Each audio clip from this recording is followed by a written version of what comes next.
தலைப்புச் செய்திகளை தொடர்ந்து பார்க்கலாம். வாக்காளர் பட்டியல் சிறப்பு தீவிர திருத்தத்தை எதிர்த்து திமுக சார்பில் இன்று உச்சநீதிமன்றத்தில் மனு தாக்கல். தமிழ்நாடு உள்ளிட்ட 12 மாநிலங்களில் நாளை எஸ்ஐஆர் பணிகள் தொடங்க உள்ள நிலையில் மனு தாக்கல் செய்கிறது.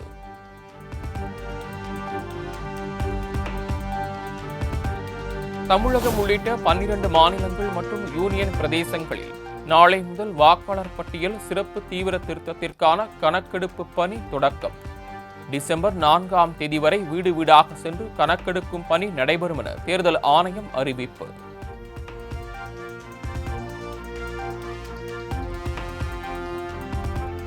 அதிமுக தகவல் தொழில்நுட்ப பிரிவை சேர்ந்த மாவட்ட பொறுப்பாளர்களுடன் 2வது நாளாக எடப்பாடி பழனிசாமி ஆலோசனை. அதிமுக மூத்த நிர்வாகிகளும் பங்கேற்பு.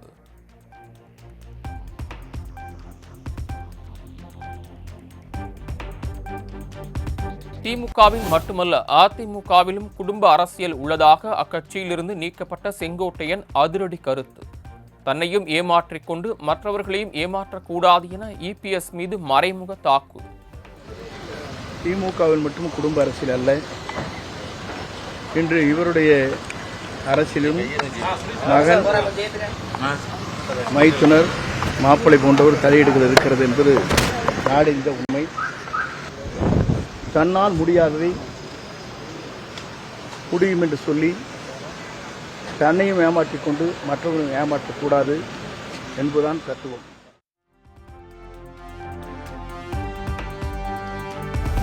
கோவை விமான நிலையத்தின் பின்புறம் ஆண் நண்பருடன் பேசிக் கொண்டிருந்த மாணவி பாலியல் வன்கொடுமை. 3 இளைஞர்கள் ஆண் நண்பரை தாக்கி மாணவியை வன்கொடுமை செய்ததாக புகார்.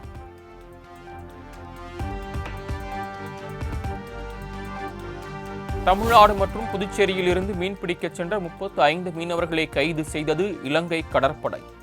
எல்லை தாண்டி மீன்பிடித்ததாக கூறி 3 விசைப்படகுகள் ஒரு நாட்டு படகை பறிமுதல் செய்து நடவடிக்கை.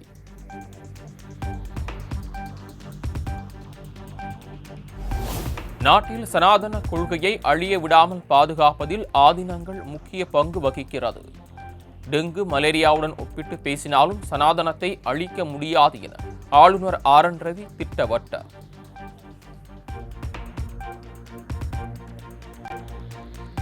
போதைப் பொருள் வழக்கில் நடிகர் கிருஷ்ணாவிடம் மீண்டும் சில ஆவணங்களை கேட்டுள்ளதாக அமலாக்கத்துறை தகவல். நடிகர் கிருஷ்ணா சமர்ப்பித்த ஆவணங்களில் சில விவரங்கள் தெளிவாக இல்லாததால் நடவடிக்கை.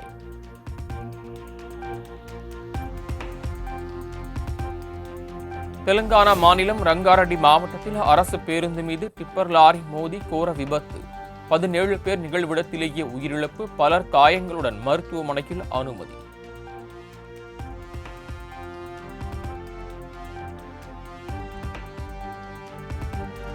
சென்னையில் ஆபரண தங்கத்தின் விலை 320 ரூபாய் உயர்ந்து 90,800க்கு விற்பனை. 1 கிராம் தங்கம் 11,350க்கு விற்கப்படுகிறது.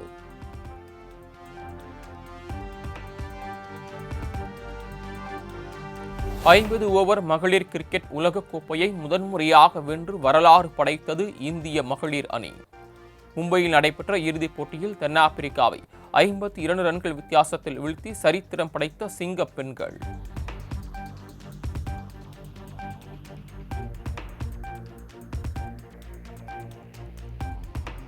ஐம்பது ஓவர் கிரிக்கெட் உலகக்கோப்பையை இந்திய மகளிர் அணி வென்றதை அடுத்து நாடு முழுவதும் களை கட்டிய கொண்டாட்டம்.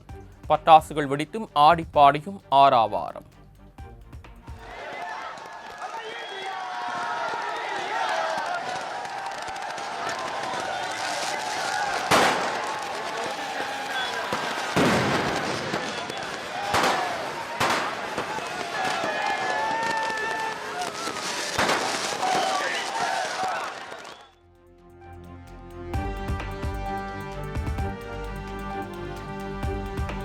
மகளிர் உலகக்கோப்பையை வென்ற இந்திய அணிக்கு ஐசிசி சார்பில் 39.5 கோடி ரூபாய் பரிசு. 2ஆம் இடம் பிடித்த தென்னாப்பிரிக்க அணிக்கு 19 கோடி ரூபாய் வழங்குகிறது ஐசிசி.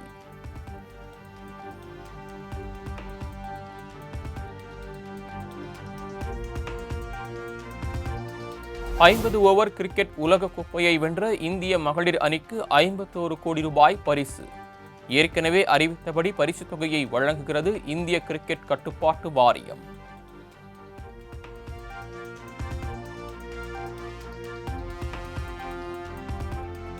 மகளிர் ஒருநாள் உலகக்கோப்பை போட்டித் தொடரில் அதிக ரன் குவித்தார் இந்திய வீராங்கனை ஸ்மிருதி மந்தனா. 409 ரன்கள் குவித்த சக வீராங்கனை மித்தாலி ராஜின் சாதனையை முறியடித்தார்.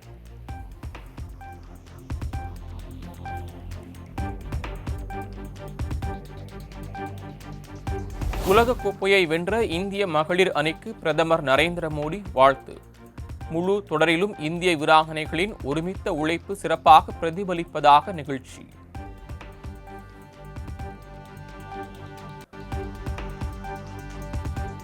உலகக்கோப்பையை வென்ற இந்திய மகளிர் அணிக்கு முதலமைச்சர் மு.க.ஸ்டாலின் வாழ்த்து. அடுத்த தலைமுறையினரை ஊக்குவிக்கும் வரலாற்று வெற்றி என எக்ஸ் வலைதளத்தில் பதிவு.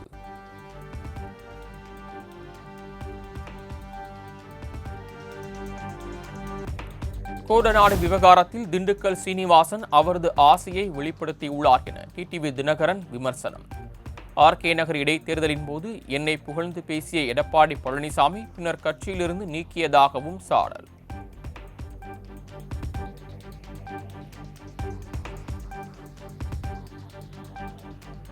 தெரியுது பிடிச்சி போடுங்களா அப்படின்னு சொல்றாருல, அவர் ஆசை. திண்டுக்கல் சீனிவாசன் தானே, அவருக்கு எவ்வளவு அவர் ஆசையை சொல்றாரு பாத்தீங்களா இல்லையா?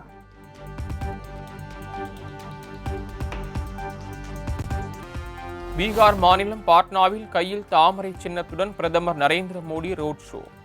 சாலையின் இருபுறமும் காத்திருந்த நூற்றுக்கணக்கான பொதுமக்கள் உற்சாக வரவேற்பு.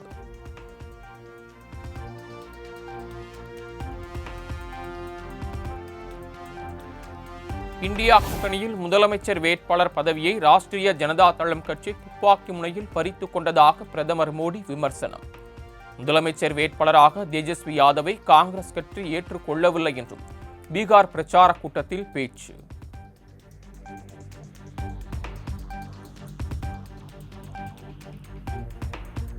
வேலையின்மை பிரச்சனையில் இருந்து கவனத்தை திசை திருப்ப இளைஞர்களை ரீல்ஸ் பார்க்க சொல்கிறார் பிரதமர் நரேந்திர மோடி. வாக்குகளுக்காக மோடி எதையும் செய்வார் என்றும் மக்களவை எதிர்க்கட்சித் தலைவர் ராகுல் காந்தி விமர்சனம்.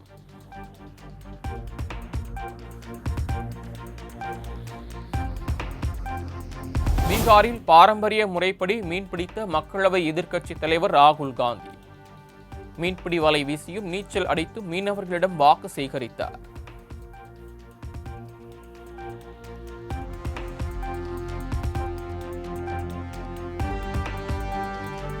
ஒருபுறம் தனது மகனை பீகார் முதலமைச்சராக லாலு பிரசாத் யாதவும், மறுபுறம் தனது மகனை நாட்டின் பிரதமராக சோனியா காந்தியும் விரும்புகின்றனர். நிதிஷ்குமார், மோடி தலைமையிலான தேசிய ஜனநாயக கூட்டணி ஆட்சியையே பீகார் மக்கள் விரும்புவதாகவும் உள்துறை அமைச்சர் அமித்ஷா திட்டவட்டம்.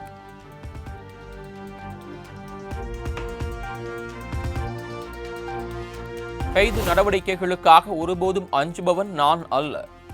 உங்கள் குரு எல்.கே. அத்வானியை கைது செய்தவர் என் தந்தை என்பதை நீங்கள் மறந்துவிட வேண்டாம் என்றும் அமித்ஷாவுக்கு தேஜஸ்வி யாதவ் பதிலடி.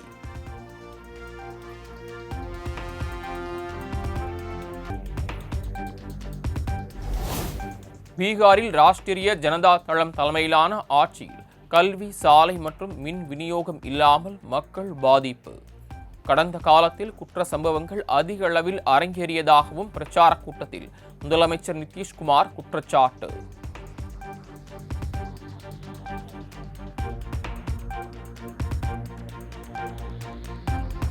பீகார் மாநிலத்தில் எந்த விதமான வன்முறைக்கும் இடமின்றி அமைதியான முறையில் தேர்தல் நடைபெறும். பொதுமக்கள் சுதந்திரமாக வாக்களிப்பது உறுதி செய்யப்படும் என்றும் தலைமை தேர்தல் ஆணையர் ஞானேஷ்குமார் திட்டவட்டம்.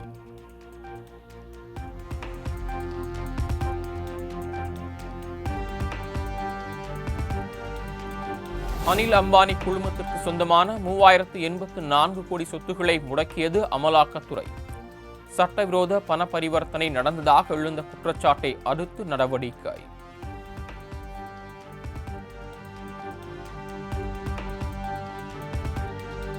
சென்னை சென்ட்ரலில் இருந்து கொல்லத்திற்கு நவம்பர் 19 முதல் ஜனவரி 21 வரை சிறப்பு ரயில் இயக்கம். முன்பதிவு நாளை காலை 8 மணிக்கு தொடங்கும் என தெற்கு ரயில்வே அறிவிப்பு.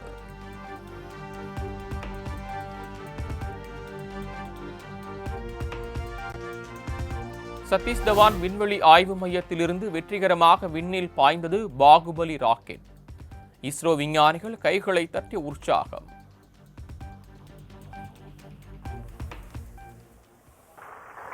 S200 motors ignited, plus 5 seconds. S200 boosters का सफलतापूर्ण प्रज्वलन और LVM-3M5 का उत्थापन द्वितीय प्रमोचन मंच से.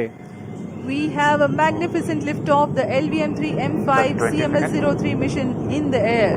देखा था और अब हम देख रहे हैं LVM-3M5 CMS-03 मिशन.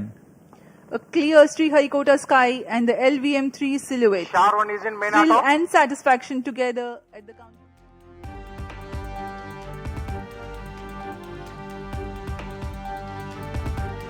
CMS-3 செயற்கைக்கோளை வெற்றிகரமாக விண்ணில் நிலைநிறுத்திய பாகுபலி ராக்கெட். 4410 கிலோ எடை கொண்ட செயற்கைக்கோள் விண்ணில் நிலைநிறுத்தம்.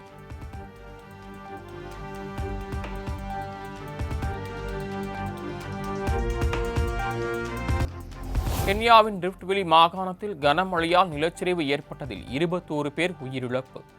நிலச்சரிவில் சிக்கி படுகாயமடைந்த 25 பேரை மீட்புக் குழுவினர் மீட்டு மருத்துவமனையில் அனுமதித்தனர்.